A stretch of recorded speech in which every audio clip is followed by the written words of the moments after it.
mid defense, gets up in front of the goal, and he jams it in for the score. In 1975, director Norman Jewison and writer William Harrison designed a fictional sport intended to be repugnant. A visceral warning against a sick society addicted to violence. The result? The audience didn't see a critique, they saw a future pastime. They didn't just turn the film into a box office hit, they actually wanted to play the game. Weeks after the release, promoters contacted the studio. They wanted to buy the rights to launch real rollerball leagues. The film failed so spectacularly at its moral message that it nearly invented the very dystopia it tried to prevent. Welcome back to Golden Flicker. Today we're opening the archives on Rollerball. We'll explore how a chaotic production filmed a sport without rules for 12 weeks, why the marketing team had to invent the game's logic based on on-set improvisation, and how a message can be received so differently on two continents. For those who haven't revisited this classic in a while, Rollerball projects a future set in the distant year of 2018. In this world, nations have collapsed, replaced by global corporations, energy, transport, food. There is no war, no poverty, but also no individual choice. To keep the population pacified, the corporations provide the game, a brutal mix of hockey, football, motocross, and gladiatorial combat. Jonathan E., played by James Caan at his physical peak, is the athlete who becomes bigger than the sport, something the system cannot tolerate. But while on screen the game was a tool of control, behind the scenes, the reality was genuine physical chaos. What you see isn't just choreography, it's the result of a dangerous experiment that left real marks on the cast and a lingering question for the creators. Had they just created a monster? To understand why the violence felt so seductive, we have to look at the arena itself. This wasn't a standard Hollywood set built on a soundstage in Burbank. The production took over the Munich Olympic basketball arena. Production designer John Box and track designer Herbert Sherman, who had designed the cycling track for the 1972 Olympics, conceived the circular arena with a very specific, menacing aesthetic. They described the concept as a cross between a roulette wheel and a pinball machine. It was designed to mix the speed of roller derby, the contact of football, and the mechanical danger of motocross into a single design. The track was banked so steeply that when the stunt performers first arrived in Munich and looked down into the concrete bowl, their immediate reaction was, "This can't be done."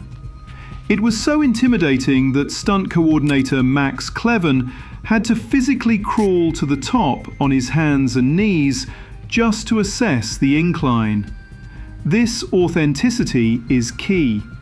Because they used a real stadium and Olympic-grade architecture, the physics you see in the film are real. The centrifugal force is real.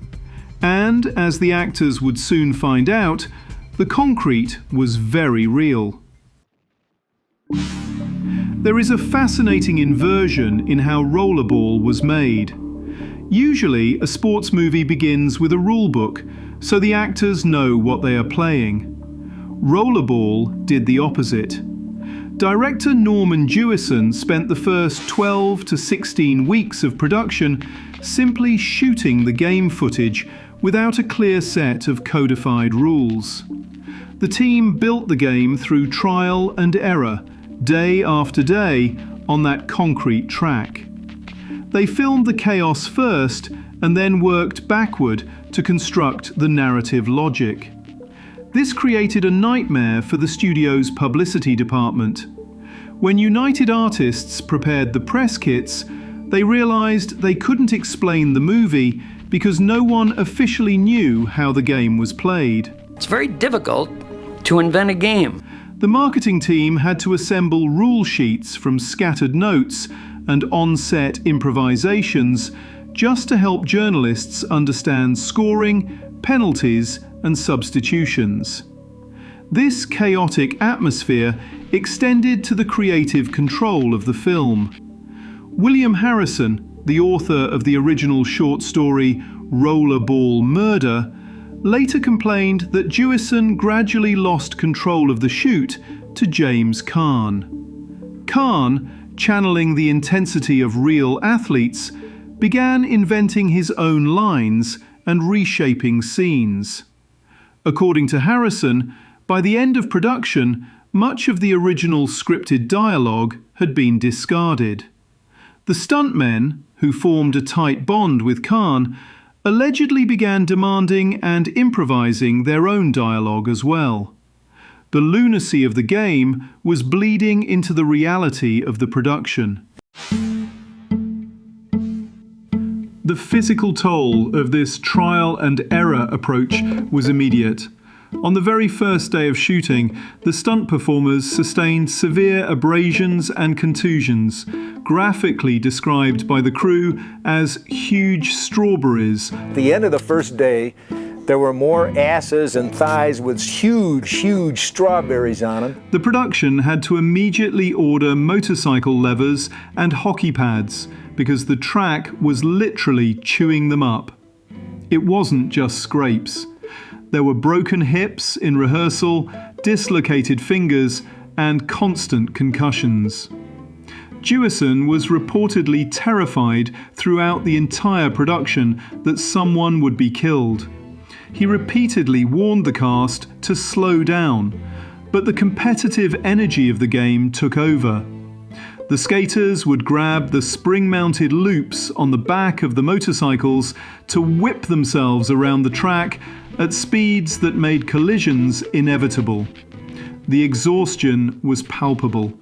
By the end of the shoot, the stunt team was so burned out that when Jewison asked if they wanted to stay for one more day of takes, they didn't say a word. When I came back in, they were all standing there. They're going up to the top of the track and they were all pissing on the track. I mean, knew that was the end of the movie. The guys wanted to go home. Attention! The executives have announced a rule change. There will be no penalties, no substitutions, and subscribing is now mandatory for the next period. Click the button before they remove the time limit. And a question for you. Do you think modern sports are becoming more like rollerball? Or are we safe from this particular dystopia? Let us know in the comments below. And now, the golden flicker moment. Often, adaptations make changes that seem puzzling at first, but upon deeper analysis, they turn out to be the right decision. This is exactly the case with Rollerball. The film is based on a short story by William Harrison called Rollerball Murder. In that original text, the protagonist, Jonathan E., is a passive cynic. He knows resistance is futile, and the story ends with him accepting his role as a tool of the corporations. When adapting it for the screen, director Norman Jewison and Harrison made a calculated decision. They wanted to warn us about this possible corporate future, but they didn't want the audience walking out of the theatre completely devoid of hope. So, they transformed Jonathan E. from a passive victim into a gladiator who refuses to play by the rules. In the film's climax, Jonathan doesn't just survive, he defies. He refuses to kill his final opponent, sparing his life in front of the bloodthirsty executives. He escapes that final lap not as a cog in the machine, but as a man who has broken it. This is the true golden flicker moment. By changing the ending, they didn't dilute the warning, they made the film more compelling. They gave us a hero to root for, ensuring that the heavy message about corporate tyranny would reach a much wider audience than a purely cynical story ever could. But the question is, would this audience understand the message? The ultimate tragedy of Rollerball is not what happens to Jonathan E., but what happened to the movie itself. It was conceived as a satire, a warning, but it fell victim to a phenomenon we've seen repeated throughout cinema history: the audience falling in love with the very thing the director is trying to destroy. We saw it in 1997 with Starship Troopers. Director Paul Verhoeven explicitly designed the film as a satire of fascist propaganda. You smash the entire area, you kill anything that has more than 2 legs, you get me? We get you, sir! Modeling the visuals after Nazi recruitment films. He meant to mock authoritarianism. What's going on? War! We're going to war! The audience? They missed the joke entirely, cheering for the cool militarism and failing to see the dystopia. We saw it again with Fight Club in 1999. David Fincher created Tyler Durden as a warning against nihilism and toxic masculinity, a villain to be rejected. Instead, an entire generation of young men adopted Durden as a hero and a role model, completely ignoring the self-destruction his philosophy demands. In 1975, Rollerball was the grandfather of this misunderstanding. The satire was lost on the very people it was meant to critique. Before the release, the film was screened for high-profile US politicians in Washington, including heavyweights like Hubert Humphrey and George McGovern. The reactions were telling. Hubert Humphrey reportedly said, "That's a rough one," and then joked that it made him want to fight somebody. Senator Edmund Muskie quipped that he'd rather stick to golf. They saw the violence, but they deflected the meaning. Only Senator Mike Mansfield seemed to get it. When Jewison told him the film was set 40 years in the future, Mansfield replied, "I think it's already here."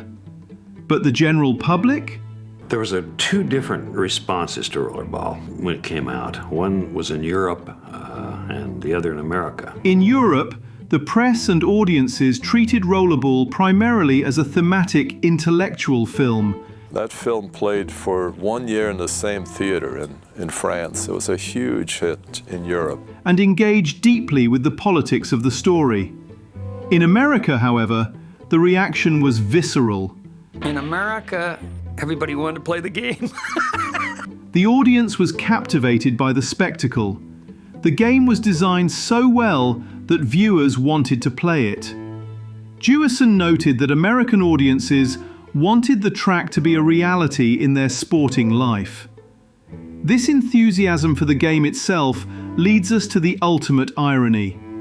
Promoters approached the filmmakers to launch real leagues. One Texan entrepreneur was ready to go, seeing dollar signs in the carnage. Writer William Harrison was forced to refuse the rights, explicitly stating he feared an actual deadly sport would emerge. They had made a movie about how violent sports distract the masses, and the masses responded by asking, "Where can we buy tickets?" Rollerball stands today not just as a cult classic of 70s sci-fi, but as a monument to unintentional consequences. By designing the game so well, by hiring Olympic architects and letting stuntmen invent the rules, they made the dystopia too appealing. We took a lot of flack because it was too violent. It's an anti-violent film. The film criticized the idea that violence is the only way to feel something in a numb corporate world. Yet 50 years later, as we scroll through infinite content streams controlled by massive conglomerates, occasionally pausing to watch a viral clip of someone getting hurt, we have to ask, did we avoid the future of Rollerball, or did we just digitize it? If you discovered something new today, click that subscribe button so you never miss a story from the annals of cinema history. Which film should we explore next? Let us know in the comments.